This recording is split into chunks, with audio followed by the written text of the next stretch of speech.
Hai, kabajamtootaa fi jaallatamtoota hirmaattota sagantaa keenyaa. Duraan dursee gammachuun keessan gammachuu keenya jettanii asitti waan argamtaniif guddaa galatoomaa. Har'a akkaataa itti fayyadama weebsaayitii oromobook.com sagalee kitaabaa haala salphaa ta'een isinitti agarsiisu. Gara fuula weebsaayitii oromobook.com haala salphaa ta'een deemuuf oromobook.com jechuun akka iskiriinii irratti ilaalaa jirtan sarchi godhaa. Sarchi yeroo gootanis biraawuzarii barbaaddan fayyadamuu dandeessu. Safari, Google akka fedha keessan. Kunoo akkuma argitan fuulli oromobook.com nu dhufeera.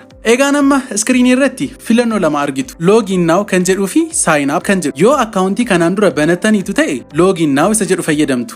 Garuu akkaawuntii kanaan dura hin qabdan yoo ta'e sign up kan jedhu tuqaa. Garuu immoo Google akkaawuntii qabdu yoo ta'e haala salphaatiin login now isa jedhu kana tuqxanii Google akkaawuntii keessan filattanii akkaawuntii create godhachuu ni dandeessu. Garuu amma filannoo sign up dhaan adeemna. Egaan sign up erga jettanii booda kunoo haala kanaan sign up navigationiin isiniif dhufa. Egaan guca sign up kana akkaataa inni guututti haala salphaadhaan guutuu dandeessu. Saanduqa isa jalqabaa irratti emailii keessan achiin username. Username jechuun maqaa guyyaa guyyaatti fayyadamtan jechuudha. Sana booda saanduqoota lamaan isaaniittiyuu paaswordii wal fakkaataa fayyadama. Paaswordii jabaataa fi kan hin irraanfanne osoo ta'e baay'ee filatama. Erga continue jettanii boodas kunoo meeseejiin akkas jedhu isiniif dhufa.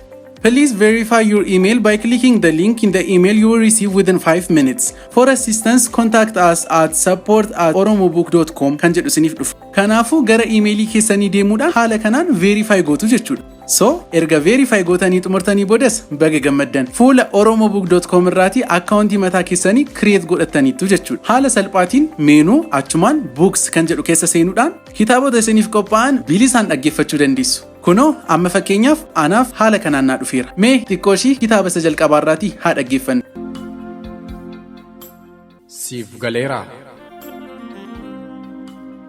Of beekuun foormulaan qabu. Miratuu Shaanqoo Giddiitiin Oromiyaa Finfinnee. Kitaabni kun kitaaba sammuu ijaaruudha malee kitaaba sammuu irra ijaajju miti. Namoonni baay'een gaafuma dhalatan du'an, muraasni ammoo gaafa.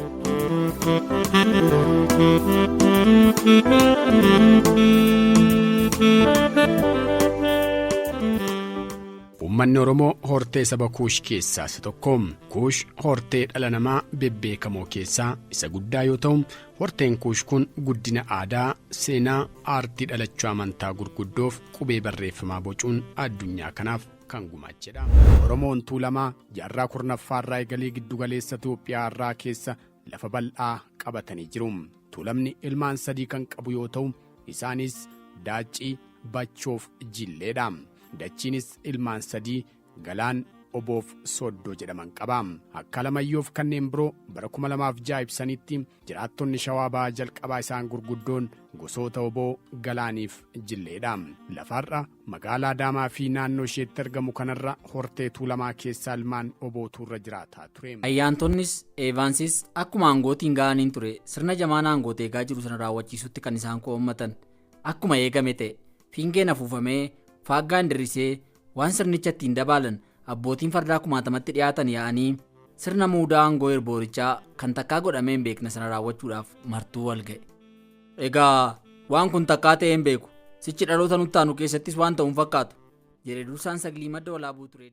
Caaluutu du'a oola tureyyuu gaafan jalqaba muuziqaa hojjechuuf gara Shaggar dhufe jalqaba Haacaaluu biran qubadhe. Homaa tokko qarshiin qabun ture.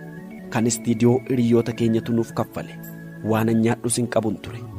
Yeroo kana Haacaaluun galoo waan nyaattu hin qabdu hamma waan nyaattu argattutti ana waliin deemi waan nyaadhe nyaadhu naan jedhee bakka deemuu hundayyuu na fuudhee deema ture. Egaan Oromoo Book sagalee kitaabaa haala salphaadhaan akkasitti itti fayyadamuu dandeessu jechuudha. Fayyaa ta'aa.